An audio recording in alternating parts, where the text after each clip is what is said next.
these days in San Diego. I'm Dan Irwin for KPBS Radio. Well, I'm going to say it again, information superhighway. Aren't you getting tired of that term? And maybe you feel like you're stuck at the signal trying to get onto the on-ramp. Anyway, when they start talking about fiber optic connections into your home and interactive networking opportunities, that sounds pretty good. But what usually comes next is like a sales pitch for 500 cable channels full of who knows what, or a chance to play a popular video game or to send some silly messages directly from your house. In other words, expensive services to fill up endless hours of time with leisure activities. Is that all the new communication technology is good for? Call us at 594-8255.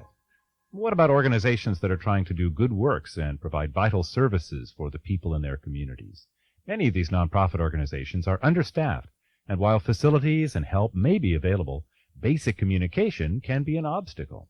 Can you see how technical innovation in communication can be used to benefit people? Call us at 594-TALK. A. David Almada is computer coordinator for Catholic Charities in San Diego. Beginning 10 years ago as a volunteer, David now supervises a novel network using a Xenix BBS system. Recently, he developed a database for electronic mail merge and is now installing programming for Catholic Charities of Los Angeles. Mary Grosse is director at the Resource Center of United Way of San Diego. The Resource Center has been collecting comprehensive information on more than 3,000 health and human service programs for more than 20 years and has published the Community Service Directory Directions for the same period. Mary Grosse is also current president of the California Alliance of Information and Referral Services. Mary Grosse of United Way and David Almada of Catholic Charities both join me in the KPBS radio studios today. Welcome to you both. Morning. Good morning. Getting down to basic issues like bed availability. Traditionally, how have opportunities been missed through ineffective communication? David? Well, in my experience, looking at what bed availability, my share of it, I've seen United Way has very good contacts for that. They go ahead and have communication over the phone with the agencies, the major ones. But there's always like little shelters that might have 2 beds available or something in Escondido or in Oceanside. And sometimes those are hard to communicate. So those kind of small openings or 1 or 2 beds that become available get posted on the system I run, which is the electronic bulletin board system. Maybe for the first time then? Yeah. Mm-hmm. Mary, what about bed availability?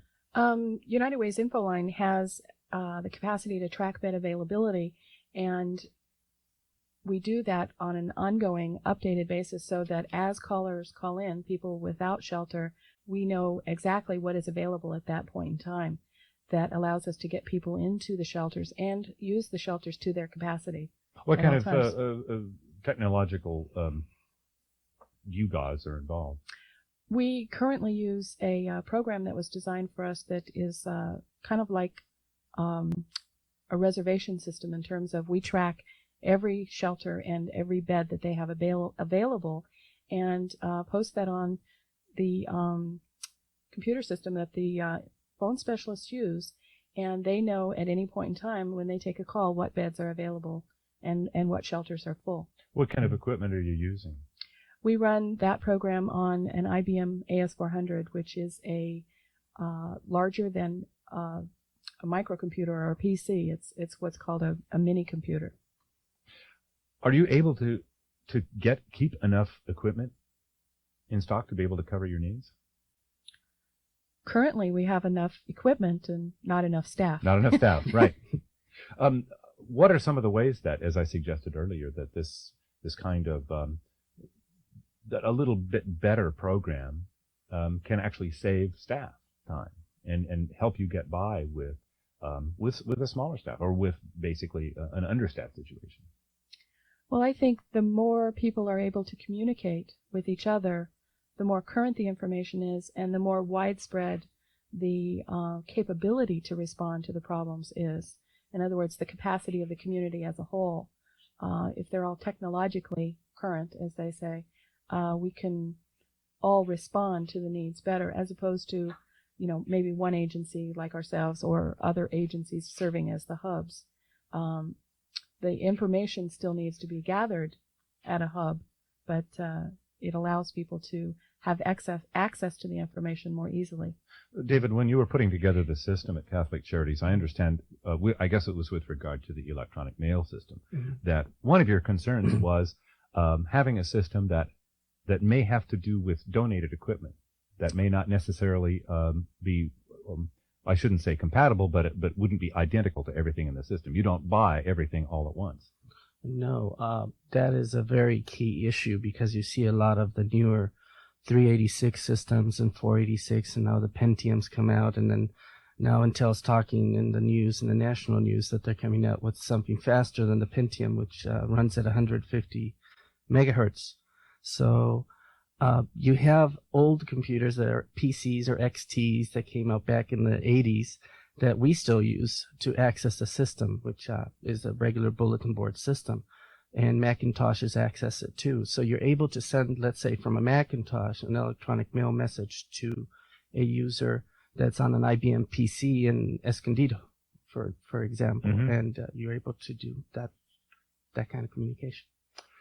I wanted to bring up an idea. I spoke with you just before the show began about the way social service organizations operate and how they were born.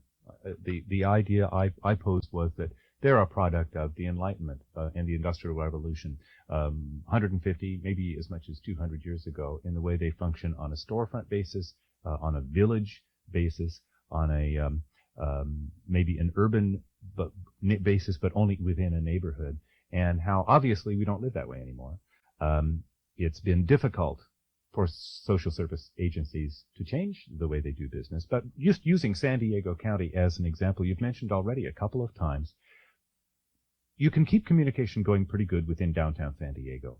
Once you get into the central part of the county or the north part of the county, Escondido, it begins to seem like, well, that's the next village over.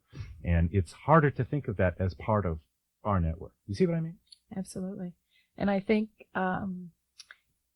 it's going to continue to change, and I think it's providing social service agencies a challenge that is unfamiliar to them in terms of communicating with each other in a way that is not as personal as it used to be, and in a way that kind of forces us all to use technology in a way that is not comfortable for a lot of people, but is absolutely necessary in terms of providing effective, efficient service to people in the community.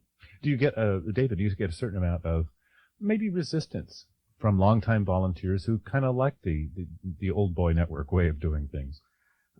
Yeah, in some respects, yes. It depends on the individual person. So some people are really enthusiastic about being able to communicate with the people this way because the phone is busy or the fax is busy and they can't get through. So they try doing it this way and say, well, that was easy. For example, Neighborhood House Association, I was talking a while back with Ellen Brown. She mentioned, how do I encumber funds for the FEMA with the computer and so forth? And I got a response back from her and said, oh, it's that easy, after I talked with her doing it on the computer. And once they do it, and they do it once or twice, they're all, they say, wow, it wasn't that bad. But they think it's something that's going to, oh no, it's going to beep and it's going to cut me off and I'll erase the computer or something.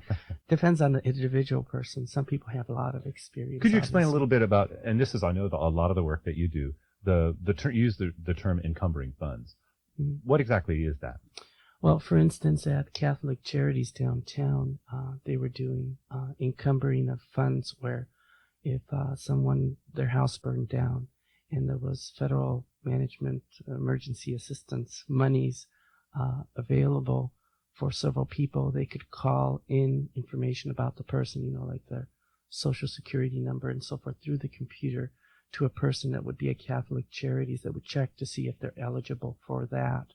And then, therefore, they would make out a check for the person right there. And it was, instead of having to fax over or mail over information about the documents, they were able to very quickly through the computer assess whether a client was eligible or not and stuff along those lines. My guests in studio are David Almada. He's computer coordinator for Catholic Charities in San Diego. He's been working on setting up their communication system for 10 years now. Also, Mary Grosse is director of the Resource Center of United Way in San Diego, which publishes the Community Service Directory Directions.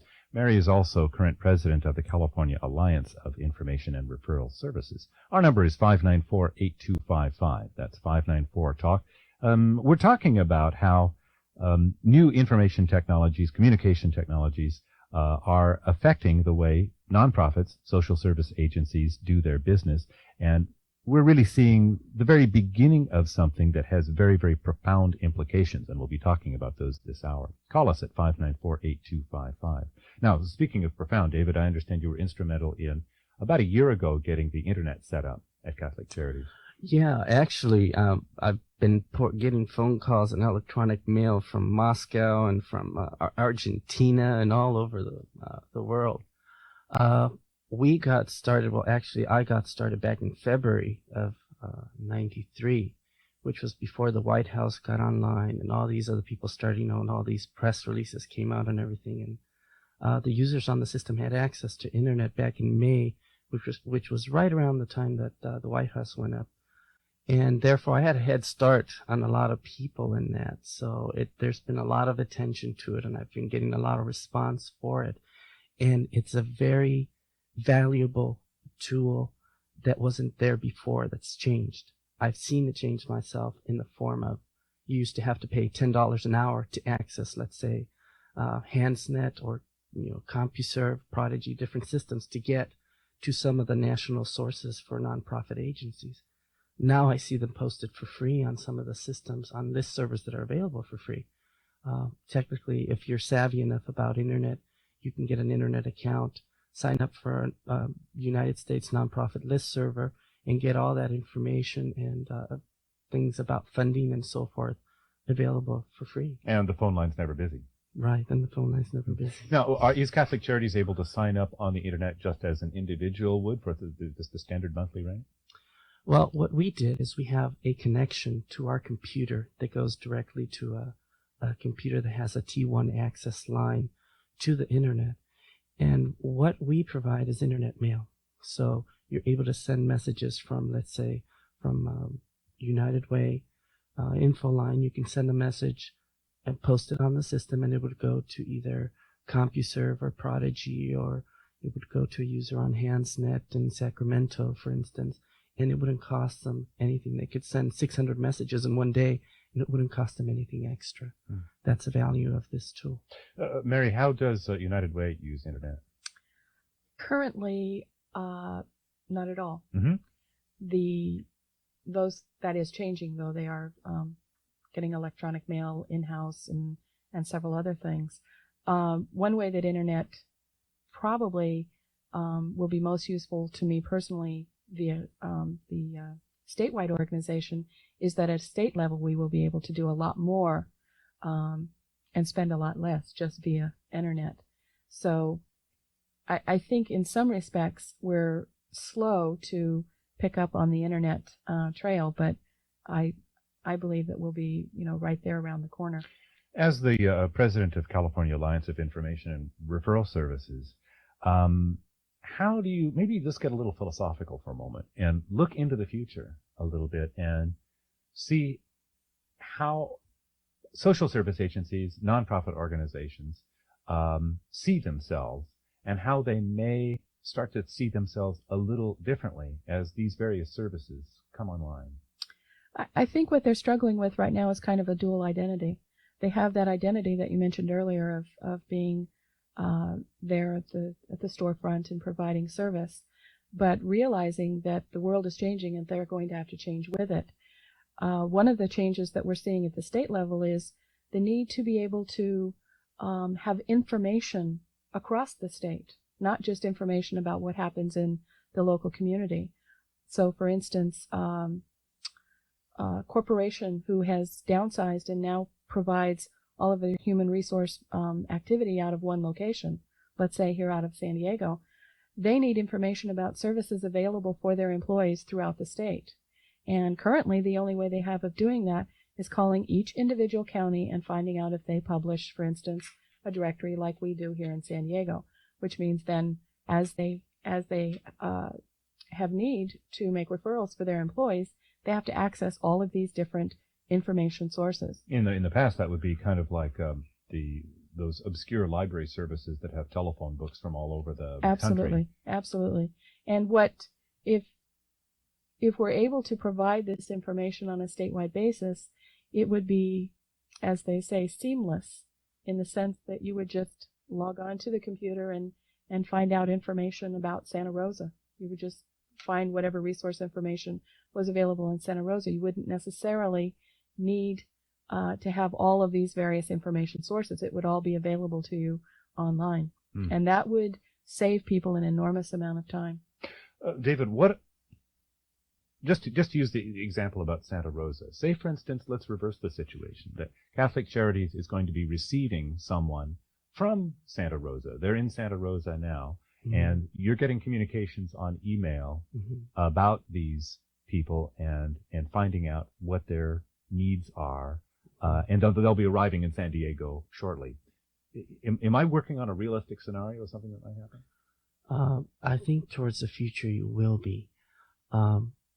At present, you could do that. If someone, let's say at a Catholic organization in Santa Rosa, wanted to send Catholic Charities downtown an electronic mail message with information about a person they're referring or will be coming into town, they could post that, and it would be delivered to our computer system downtown with the bulletin board system. Admittedly, that's not something that would happen very often. No, it's not, but it is possible. And the thing is, communicating and informing the people that the capability is there is a key issue, and that's possible, would open up a window to them to see, well, I don't have to spend 85 cents for that long distance call to send that fax. I could just internet mail it. And because of their exposure, they're not aware that they have access to these things. That maybe they've been exposed to using HandsNet, which would cost them $10 an hour, or CompuServe, the same thing, $8, whatever they charge. And the kind of people you're serving, that's like out of the loop. Right, exactly. So it just comes through that. My guests in studio are David Almada. He's computer coordinator for Catholic Charities in San Diego. He's been computer coordinator since 1985, and he'll be giving a demonstration of Internet services, email, audio-video conferencing, and international resources this afternoon from 4 to 5 at Catholic Charities on Mission Gorge Place. We'll be giving a phone number out a little bit later that you can contact if you're interested, if you're involved in nonprofit enterprises. It'd be a good demonstration to see. Also, Mary Grosse is director of the Resource Center, the United Way of San Diego. Our number is 594-8255. Let's take a call now and speak with Mitch in Mira Mesa. You're on these days. Hi, thank you very much for taking my call. You bet. First of all, I would like to acknowledge David for doing such a great job of coordinating the computer facilities there. And I'd like to make people aware of a way that they could get educated about how to access this electronic superhighway. And that's why there's an online users group meeting that's going to be this March 24th at 7 p.m. down at the Office of Education, 6401 Linda Vista Road, and we're going to basically be available to take first-time computer modem users and walk them through an internet connection and basically answer all their questions about how to do that. And also another service I'd like to... Could you mention the time for that again? Sure, it's 7 p.m., and that's March 24th. Once again, the address is 6401 Linda Vista Road.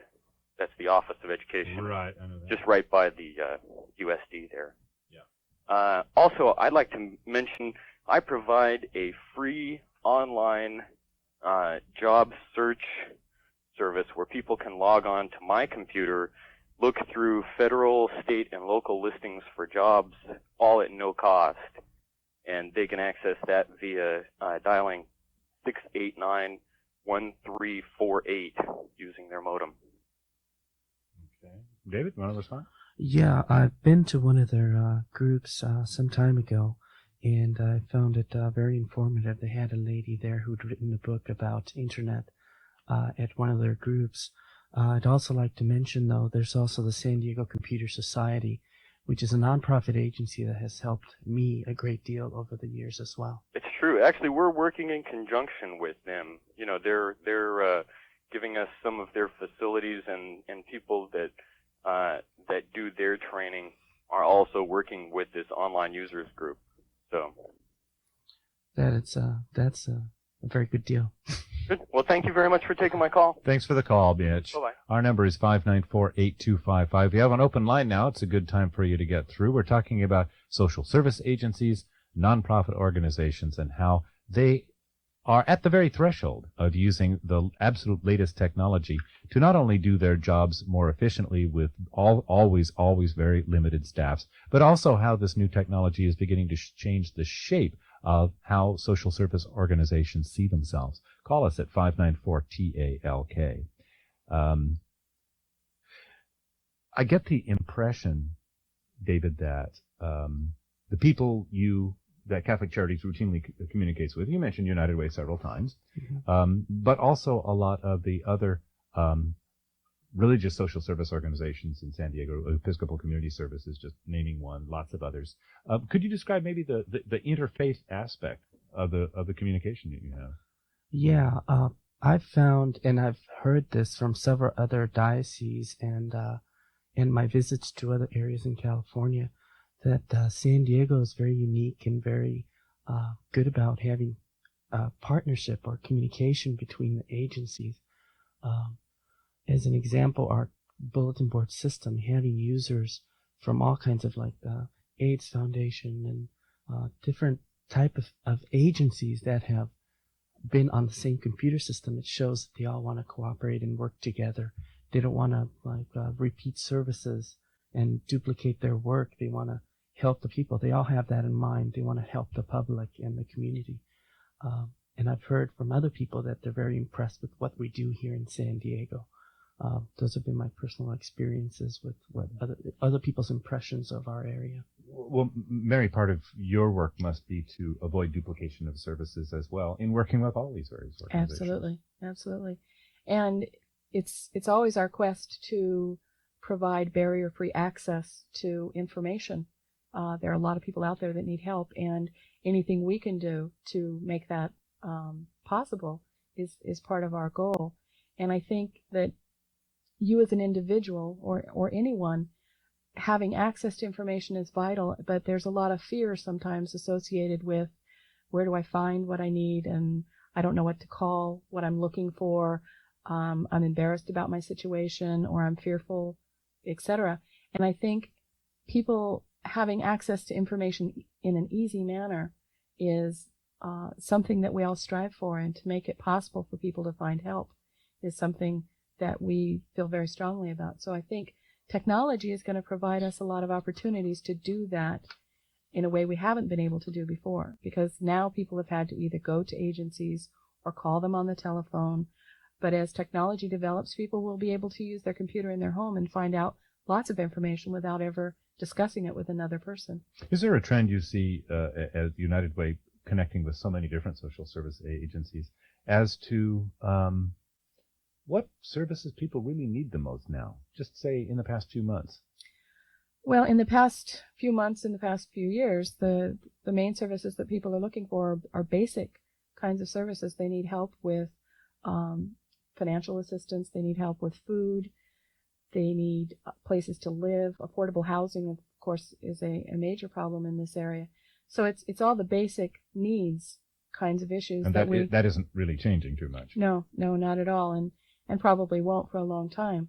So as long as we can continue to provide information about either what is available or what isn't available, because a lot of people get shuffled from one place to the next in terms of trying to find service, and sometimes it's just helpful for people to know that there isn't any assistance for security deposits or rent assistance or food or whatever. They can at least go from there and make other plans or make other choices about what to do next.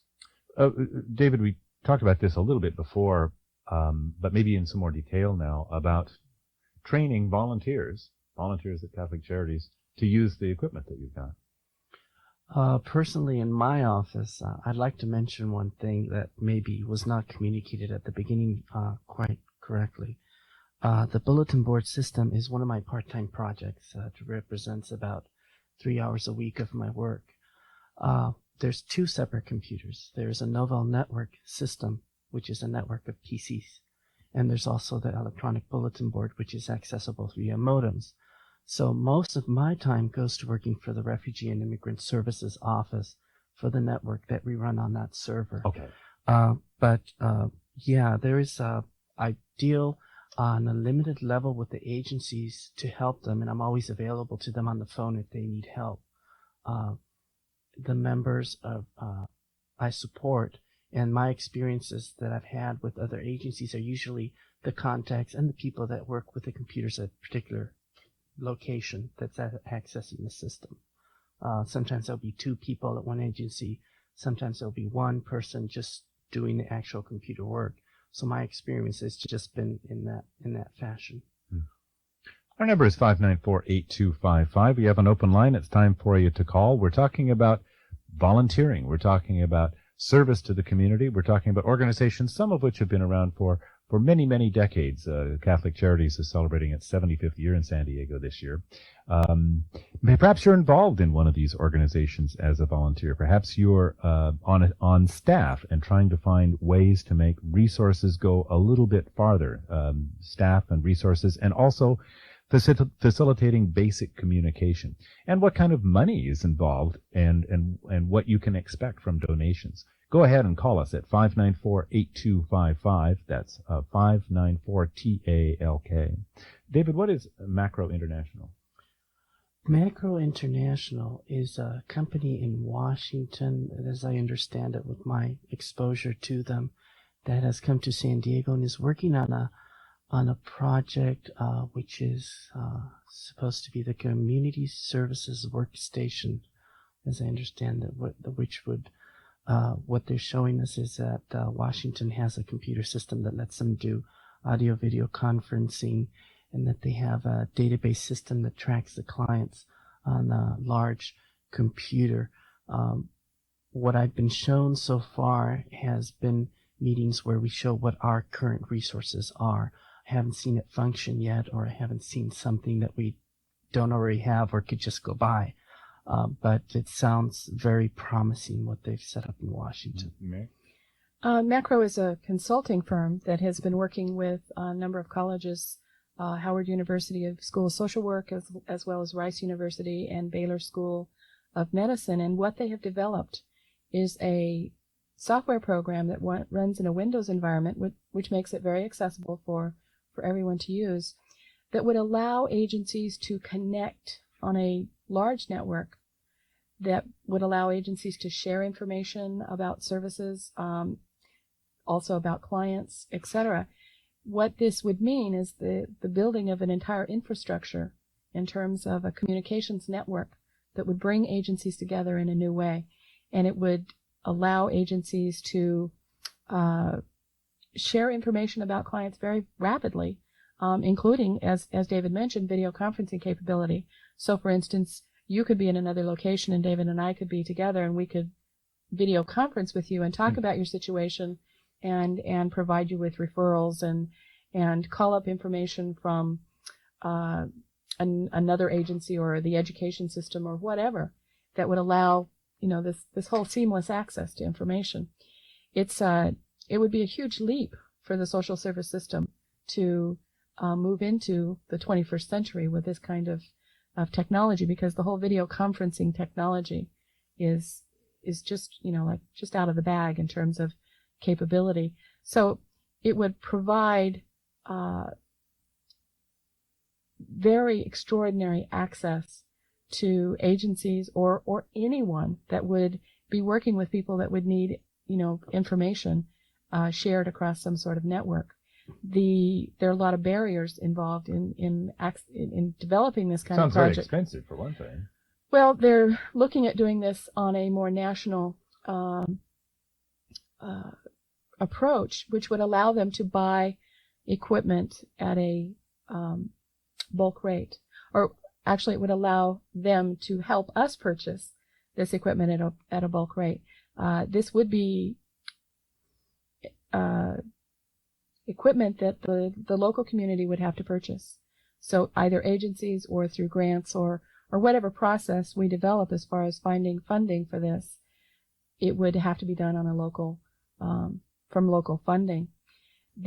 One of the major barriers, though, is client confidentiality, and that has always been a barrier for social service agencies collaborating with each other. That's what I was thinking, because it sounds like if so much information is available so widely, so quickly, you wonder what's being leaked out of not only your own data banks, but actually those who have computers in their homes who are linked up to the system. Mm-hmm. Well, there are always fears associated with that. This system allows the client to determine what information can be shared about them with anyone. So a client could say they don't want anyone to know about their visit to whatever the agency is that they're with. But they could also have any of that information released all across the network. So if it would enable the client to get services, it might be the best way to coordinate their services. But again, they could also restrict their information being shared across the network. This is another kind of philosophical question, but how does United Way feel about something like this, which is so comprehensive and such a vast network of communication that it could almost start to exist with United Way kind of off to the side rather than at the center anymore? Well, United Way's mission is to increase the organized capacity of people to care for one another. And so as part of that mission, being able to problem solve at a community level is always something that we strive for. So we're very involved in this process, and whether this is the end product that we choose is still yet to be. It's a community decision. There are a lot of people involved in this whole process, but whether this particular project that we're working on right now is what we end up doing is still yet to be known. But the whole process of doing collaboration and bringing people together to solve problems is one of the major goals that United Way works on an ongoing basis. David, what are the possible scenarios for moving into a system like this, and maybe just a blue sky suggested timeline? Well, as a timeline, I was going to mention, she was talking about the audio video conferencing. Yeah. Some of those technologies are coming at the end of this year to a reachable level. For example, audio video conferencing cards announced from Intel would let you have a 386 with a card inside for audio video conferencing and the whole setup for a PC for about $2,000, which right now would cost you about $5,000. So the price is coming down really dramatically now that the manufacturers are seeing what the trends are and what people are going to want, or are using at the current and would like to have. So with the prices coming down and with the people wanting more and more of it, it will be a good opportunity for us to get into that at a much more cost-effective level. Let's take a call at 594-8255. My guests in studio are Mary Grosse, Director of the Resource Center of United Way. She's also current president of the California Alliance of Information and Referral Services. She's in charge of putting out United Way's Community Service Directory directions. Also, David Almada is computer coordinator for Catholic Charities of San Diego, and he's going to be leading a demonstration this afternoon between 4 and 5 o'clock at Catholic Charities on Mission Gorge Place, a demonstration of internet services, email, audio, video conferencing, and international resources. We'll give a number out a little bit later if you want to participate in that, but call us first at 594-8255 as you see social service agencies altering the way they think about themselves and also increasing their the services that they're able to provide with maybe not too much extra staffing, maybe not too much extra money. Call us at 594-8255. Let's speak now with Jerome in Chula Vista. You're on These Days. Morning, Dan. Thanks for the opportunity. Morning. I have a question for Mary, and that is, I know that you probably have other medical services on the network, but my main question is, are dental social services available on network now through your agency? Dental services meaning... if someone needed, let's say I was someone who knew of someone who needed dental services and they weren't able to afford it, would I be able to access the network and possibly find something for this person? The Or current would you be able to? we have that information, and the current information that we collect is providers who accept Medi-Cal. So Okay. if this was not a provider accepting Medi-Cal, we wouldn't have that information. The information is not available on the network at this time. You would have to call InfoLine to get that referral. Info line. What would the person be referred to the dental society maybe or something like that? Perhaps. It depends on, what particular service they're looking for.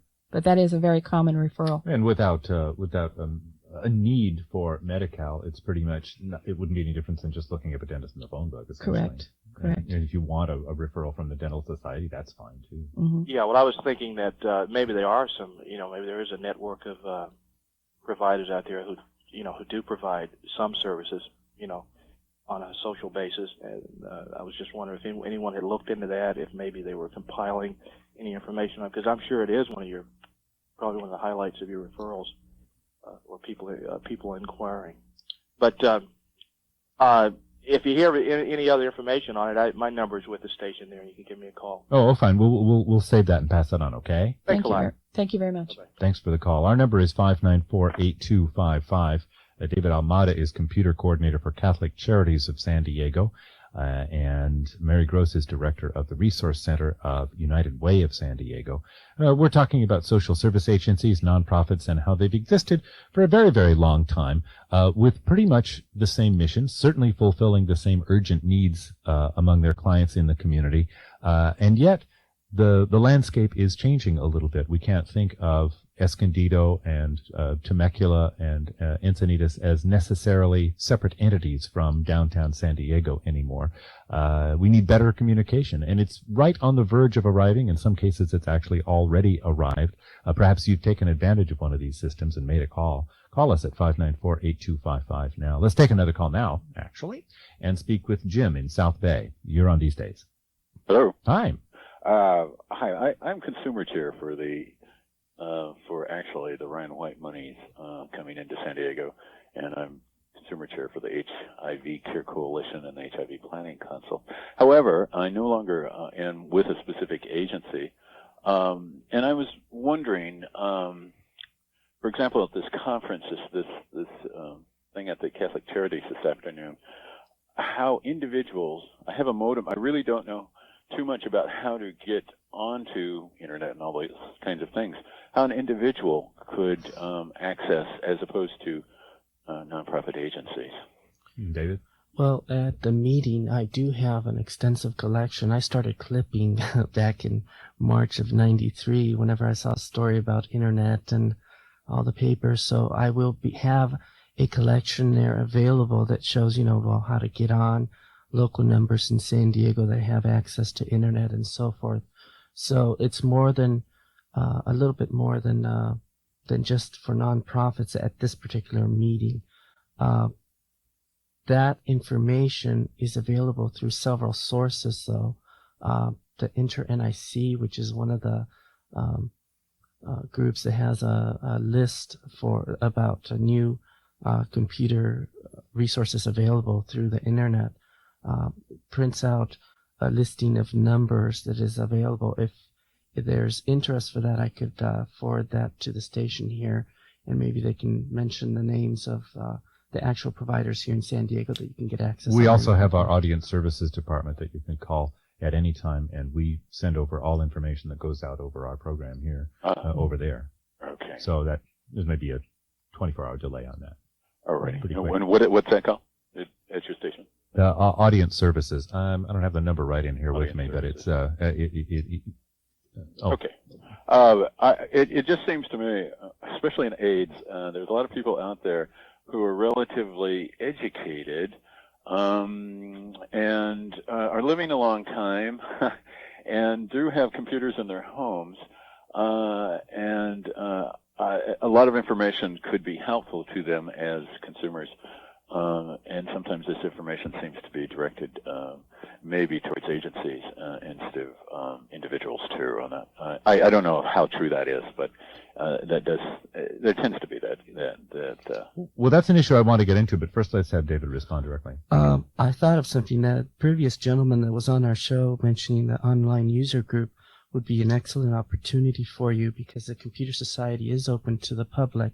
They have meetings on the third Saturday of every month, and they talk about these issues, and they tell you how to get connected through your modem to internet and so forth. And there's special interest groups that they have, and those are free. You can also become a member of the Computer Society and so forth. But for the general public that's not a nonprofit agency, you can access my system. My computer system, or the bulletin board, is only for nonprofits. So you would want to pursue that route. And Jim, while you're still on the line, I have been handed our audience services number at KPBS. That's an information resource that we set up recently that we try to collate and coordinate all of the thousands of names and addresses and the phone numbers that we give out on a daily basis, at least on this show, and also everything else on TV and radio. And that's 594-6983. 6983. But for something on today, you better wait till tomorrow. Okay. It takes a while to fax it over there, basically. Okay. Well, thanks a lot. Thanks a lot, Jim. Actually, let me reintroduce the two of you again. Mary Grosse is director at the Resource Center of United Way of San Diego. David Almada is computer coordinator for Catholic Charities of San Diego. He'll be giving a demonstration this afternoon. Our number is 594-8255. We have time in the rest of the hour. We have an open line. We're waiting for your telephone call. There will be time for you to get through before the end of the hour at 594-8255. We're talking about how new technology, the so-called information superhighway being a part of that, I suppose, is affecting the way nonprofits, charities, religious organizations do their business, but also how they think of themselves. That's 594-8255. Now, what advantages do nonprofit agencies have with respect to access to information? The information we collect on services being provided is public domain, and so anyone can access that information whenever they need to. But as far as advantages, that's a good question. I've never really thought about that. Now, David, this afternoon with your demonstration, it is really essentially a demonstration for those involved in nonprofit organizations, but it's not exclusively limited to those people. No, it's mostly for. It is, though, mostly for nonprofit agencies. I targeted this meeting for that purpose, to inform them about the system. I usually have 6 or 7 people always show up at a meeting, and they say, I had no idea there was a bulletin board out there and stuff, and they, and they're all excited and they want to talk more about it and everything. But I am limited on resources. It is supported through the users, and I target a certain specified amount of time. So I want to have a meeting once or twice a year, and then inform everyone at the same time instead of being on the phone talking about it over and over and over. No, that's why we're here. Yeah, there you go. Yeah, that's what I wanted to mention that. What is the interface between the government, city and county agencies, and Catholic Charities particularly? Well, the city and the city of San Diego and the county of San Diego and Catholic Charities formed a partnership back in 1989 to establish the computer system. The city and the county provided some software and some hardware help, and 2 full-time employees to set the system up. And Catholic Charities provided space for the system to be located, and also phone lines so people could call in and be able to access the system. What was the city's interest in that? Well, it was initially started, it is my understanding, because I wasn't present at the very beginning of the system, but it was my understanding that it came out of a regional task force or agencies that were working to help the homeless, and its main focus was to help the homeless population and the at-risk population as well, as people that are soon to be homeless, that we don't want to be homeless. Yeah. And that was what originally drove it into creation. And from there, it's spanned different interests that agencies have and different type of clients that they serve. So it's just we've added different sections, or you would call it on our system a topic section, which is where you go into a particular area and you hit enter and you're into the area for bed availability, or you have a little section for volunteers and you would go into that little area and hit enter, and then you have just little area for volunteer issues and stuff like that. Is this fairly common among the various United Way agencies, the agencies that you deal with? Yes and no. Okay, fair answer. It is common as far as agencies that use it.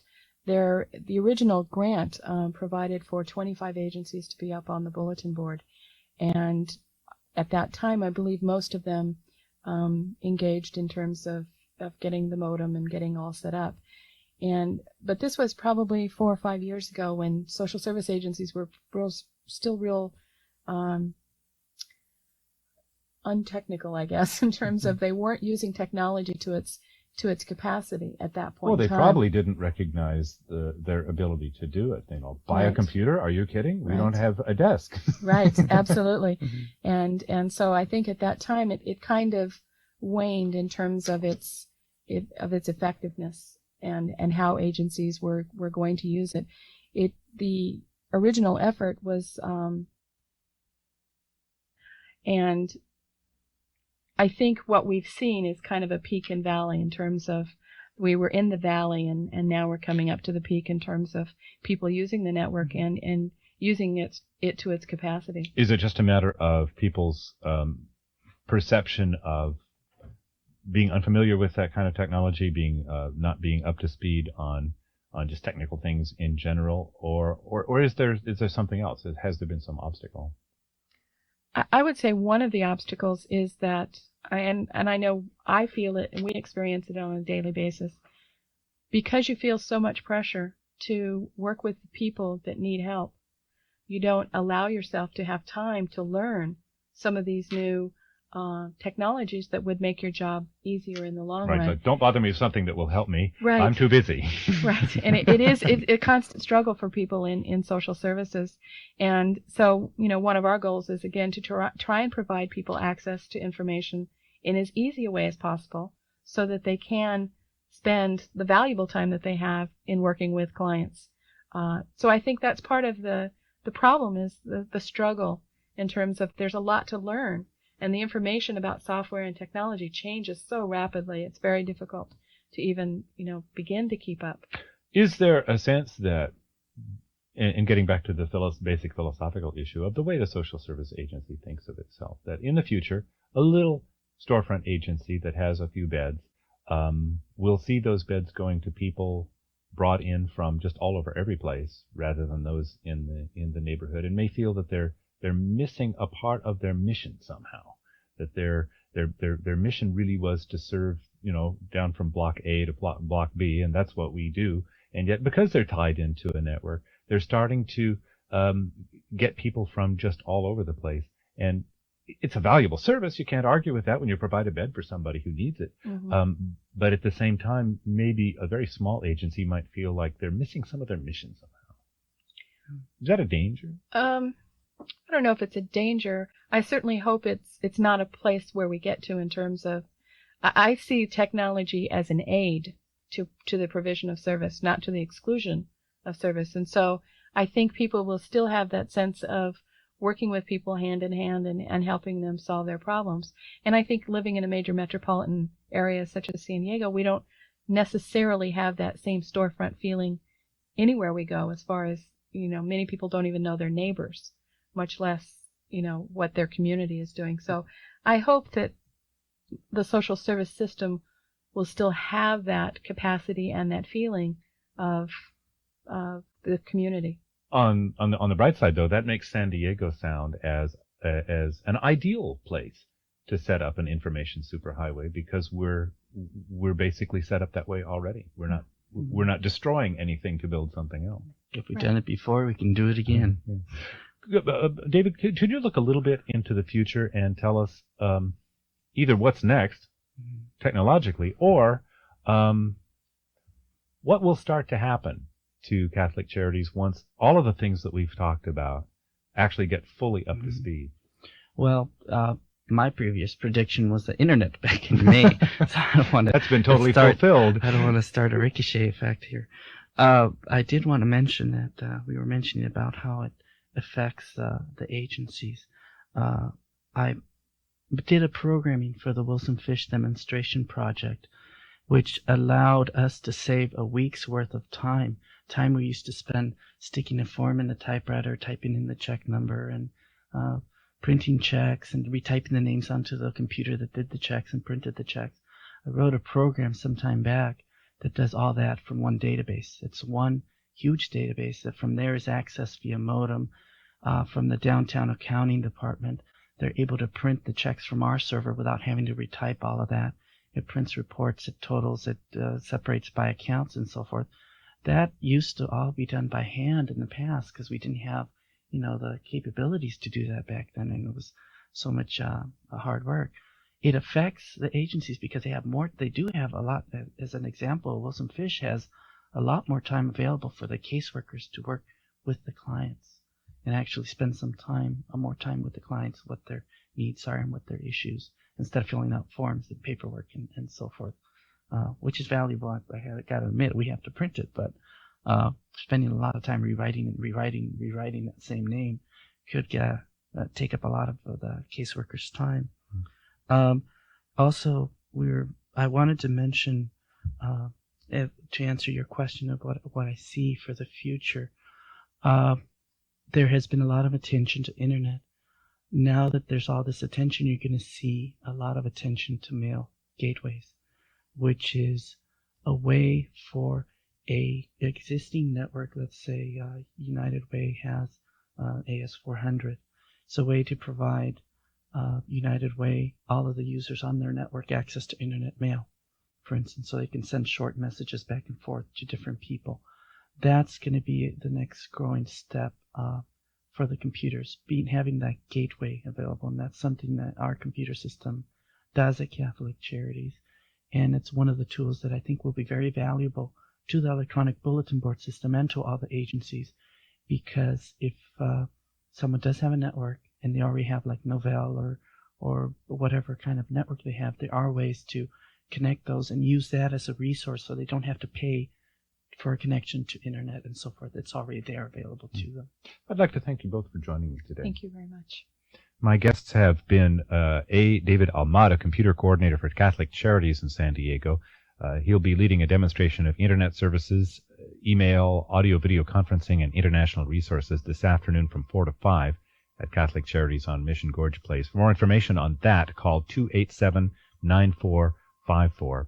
Mary Grosse is Director at the Resource Center of United Way of San Diego. She's also current President of the Alliance of Information and Referral Services. The KPBS Audience Services number is 594-6983. These days on KPBS Radio, I'm Dan Irwin.